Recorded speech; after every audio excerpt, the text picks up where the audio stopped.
بسم اللہ الرحمن الرحیم۔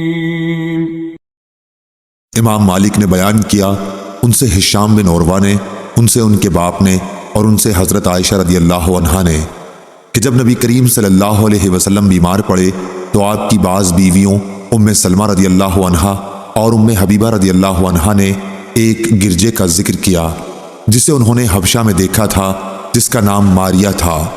ام سلمہ اور ام حبیبہ رضی اللہ عنہا دونوں حبش کے ملک میں گئی تھیں۔ انہوں نے اس کی خوبصورتی اور اس میں رکھی ہوئی تصاویر کا بھی ذکر کیا۔ اس پر حضور صلی اللہ علیہ وسلم نے سر مبارک اٹھا کر فرمایا کہ یہ وہ لوگ ہیں کہ جب ان میں کوئی صالح شخص مر جاتا تو اس کی قبر پر مسجد تعمیر کر دیتے، پھر اس کی مورت اس میں رکھتے۔ اللہ کے نزدیک یہ لوگ ساری مخلوق میں برے ہیں۔ صحیح بخاری حدیث نمبر 1341۔ ہلال بن علی نے بیان کیا، ان سے انس بن مالک رضی اللہ عنہ نے کہ ہم رسول اللہ صلی اللہ علیہ وسلم کی بیٹی کے جنازے میں حاضر تھے۔ حضور صلی اللہ علیہ وسلم قبر پر بیٹھے ہوئے تھے۔ میں نے دیکھا کہ آپ صلی اللہ علیہ وسلم کی آنکھوں سے آنسو جاری تھے۔ آپ نے پوچھا کہ کیا ایسا آدمی بھی کوئی یہاں ہے جو آج رات کو عورت کے پاس نہ گیا ہو؟ اس پر ابو طلحہ رضی اللہ عنہ بولے کہ میں حاضر ہوں۔ حضور اکرم نے فرمایا کہ پھر تم قبر میں اتر جاؤ۔ انس رضی اللہ عنہ نے کہا کہ وہ اتر گئے اور میت کو دفن کیا۔ عبداللہ بن مبارک نے بیان کیا کہ فلیح نے کہا کہ میرا خیال ہے کہ لم یقارف کا معنی یہ ہے کہ جس نے گناہ نہ کیا ہو۔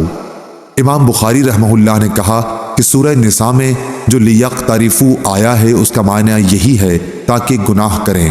صحیح بخاری حدیث نمبر 1342۔ ابن شہاب نے بیان کیا، ان سے عبد الرحمن بن کعب بن مالک نے، ان سے جابر بن عبداللہ رضی اللہ عنہ نے کہ نبی صلی اللہ علیہ وسلم نے احد کے دو شہیدوں کو ملا کر ایک ہی کپڑے کا کفن دیا۔ آپ دریافت فرماتے کہ ان میں قرآن کسے زیادہ یاد ہے؟ کسی ایک کی طرف اشارے سے بتایا جاتا تو آپ بغلی قبر میں اسی کو آگے کرتے اور فرماتے کہ میں قیامت میں ان کے حق میں شہادت دوں گا۔ پھر آپ صلی اللہ علیہ وسلم نے سب کو ان کے خون سمیت دفن کرنے کا حکم دیا، نہ انہیں غسل دیا گیا اور نہ ان کی نماز جنازہ پڑھی گئی۔ صحیح بخاری حدیث نمبر 1343۔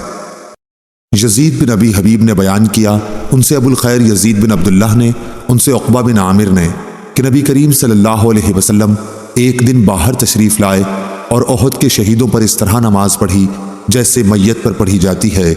پھر منبر پر تشریف لائے اور فرمایا، دیکھو میں تم سے پہلے جا کر تمہارے لیے میرے سامان بنوں گا اور میں تم پر گواہ رہوں گا، اور قسم اللہ کی میں اس وقت اپنے حوض کو دیکھ رہا ہوں اور مجھے زمین کے خزانوں کی کنجیاں دی گئی ہیں، یا یہ فرمایا کہ مجھے زمین کی کنجیاں دی گئی ہیں، اور قسم خدا کی مجھے اس کا ڈر نہیں کہ میرے بعد تم شرک کرو گے، بلکہ اس کا ڈر ہے کہ تم لوگ دنیا حاصل کرنے میں رغبت کرو گے، نتیجہ یہ کہ آخرت سے غافل ہو جاؤ گے۔ صحیح بخاری حدیث نمبر 1344۔ شہاب نے بیان کیا، ان سے عبد الرحمن بن کعب نے کہ جابر بن عبداللہ رضی اللہ عنہ نے انہیں خبر دی کہ نبی کریم صلی اللہ علیہ وسلم نے احد کے دو شہیدوں کو دفن کرنے میں ایک ساتھ جمع فرمایا تھا۔ صحیح بخاری حدیث نمبر 1345۔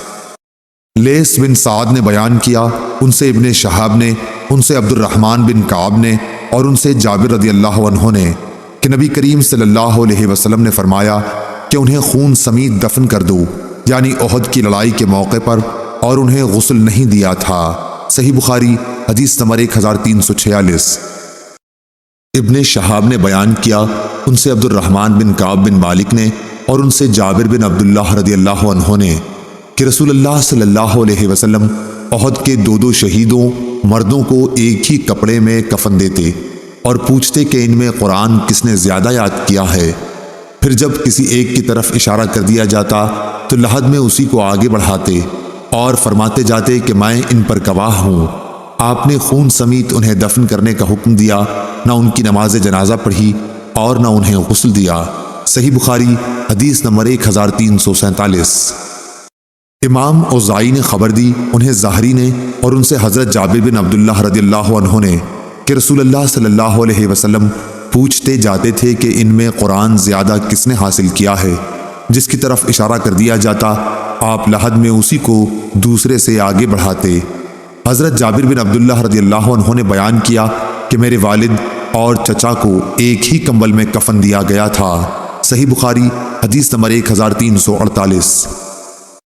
عبد الوہاب نے بیان کیا، کہا ہم سے خالد حذا نے، ان سے اکرمہ نے، ان سے ابن عباس رضی اللہ عنہ نے کہ نبی کریم صلی اللہ علیہ وسلم نے فرمایا کہ اللہ تعالیٰ نے مکے کو حرم کیا ہے، نہ مجھ سے پہلے کسی کے لیے یہاں قتل و خون حلال تھا اور نہ میرے بعد ہوگا، اور میرے لیے بھی تھوڑی دیر کے لیے فتح مکہ کے دن حلال ہوا تھا، پس نہ اس کی گھاس اکھاڑی جائے، نہ اس کے درخت قلم کیے جائیں، نہ یہاں کے جانوروں کو شکار کے لیے بھگایا جائے، اور سوا اس شخص کے جو اعلان کرنا چاہتا ہو کہ یہ گری ہوئی چیز کس کی ہے، کسی کے لیے وہاں سے کوئی گری ہوئی چیز اٹھانی جائز نہیں۔ اس پر حضرت عباس رضی اللہ عنہ نے کہا، لیکن اس سے اذخر کا استثناء کر دیجئے کہ یہ ہمارے سناروں کے اور ہماری قبروں میں کام آتی ہے۔ آپ صلی اللہ علیہ وسلم نے فرمایا کہ مگر اذخر کی اجازت ہے۔ ابو ہریرہ رضی اللہ عنہ کی نبی کریم صلی اللہ علیہ وسلم سے روایت میں ہے، ہماری قبروں اور گھروں کے لیے۔ صحیح بخاری حدیث نمبر 1349۔ سفیان نے بیان کیا، عمروں نے کہا کہ میں نے جابر بن عبداللہ رضی اللہ عنہ سے سنا، انہوں نے کہا کہ رسول اللہ صلی اللہ علیہ وآلہ وسلم تشریف لائے تو عبداللہ بن ابی منافق کو اس کی قبر میں ڈالا جا چکا تھا، لیکن آپ صلی اللہ علیہ وسلم کے ارشاد پر اسے قبر سے نکال لیا گیا۔ پھر آپ صلی اللہ علیہ وسلم نے اسے اپنے گھٹنوں پر رکھ کر لعاب دہن اس کے منہ میں ڈالا اور اپنا کرتا اسے پہنایا۔ اب اللہ ہی بہتر جانتا ہے، غالباً مرنے کے بعد ایک منافق کے ساتھ اس احسان کی وجہ یہ تھی کہ انہوں نے حضرت عباس رضی اللہ عنہ کو ایک قمیض پہنائی تھی غزوہ بدر میں، جب حضرت عباس رضی اللہ عنہ مسلمانوں کے قیدی بن کر آئے تھے۔